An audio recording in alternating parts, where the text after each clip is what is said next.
कि मैं तो जेल में थी, सब चुनाव सारे मेरे पीछे ही हुए हैं। कल एक दिन में मैंने जो अंदाज़ा लगाया वो यही है कि जनता जो है वो बदलाव चाहती है। जनता चाहती है कि अब बदले सरकार, क्योंकि जनता की भी अपनी कुछ शिकायतें हैं सरकार से। भाजपा की सरकार है, वो कह रहे हैं 400 सीटें पार करेंगे, तो क्या आपको लगता है कि भाजपा की तीसरी बार सरकार बनेगी? देखिए, जिस तरह से प्रतिक्रिया लोग दे रहे हैं उससे तो नहीं लगता कि भाजपा की सरकार बनेगी। क्या आप इंडी गठबंधन की सरकार मानती हैं? जी, आजम खां को कल डूंगरपुर प्रकरण में दूसरी बार ये सजा सुनाई गई है, इसको लेकर क्या कहना? देखिए, कल जो सज़ा सुनाई गई है 10 साल की, इसने नाइंसाफ़ी की एक आखिरी दर्जे की चरम सीमा है नाइंसाफ़ी की।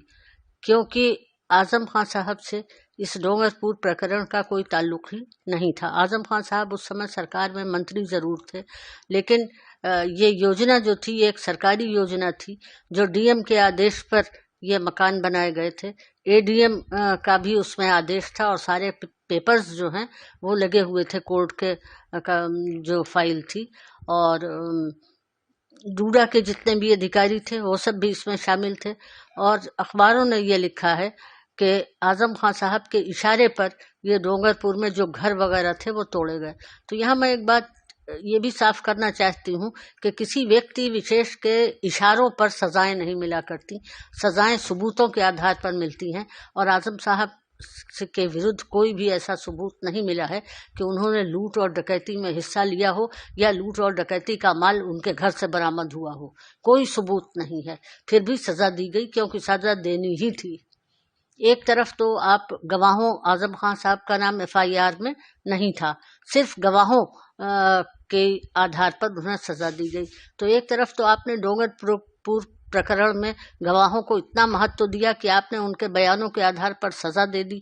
दूसरी तरफ जन्म प्रमाण पत्र वाले मामले में हमने सारे गवाह प्रस्तुत कर दिए, सारे यहाँ तक कि किंग जॉर्ज मेडिकल कॉलेज की पूरा रिकॉर्ड दे दिया, वहाँ से मिला हुआ डिस्चार्ज सर्टिफिकेट दे दिया जिसमें अब्दुल्ला आज़म का जन्म तिथि, वक्त, अब्दुल्ला आज़म का वेट, हर चीज़ लिखी हुई थी, ओरिजिनल जमा कर दिए। और उसके बाद भी जो उनका जो वीडियो एविडेंस था वो भी कोर्ट में दिखा दिया कि 1990 में अब्दुल्ला मेरी गोद में है, लेकिन किसी भी गवाही को नहीं माना गया। तो ये सजाओं में ये दोहरा मापदंड कैसे है? एक तरफ तो गवाहों को इतनी इंपॉर्टेंस दी जाती है कि 10 साल की सजा दे दी जाती है, दूसरी तरफ आप इतनी मजबूत एविडेंस के होते हुए उस पर कोई ध्यान नहीं देते और उसमें भी सजा कर देते। वो भी सजा के खिलाफ क्या हाईकोर्ट के आगे जाएंगे? देखिए, लड़ाई तो हम आखिरी सांस तक लड़ेंगे नाइंसाफ़ी के खिलाफ। हमारी लड़ाई नाइंसाफ़ी के खिलाफ है।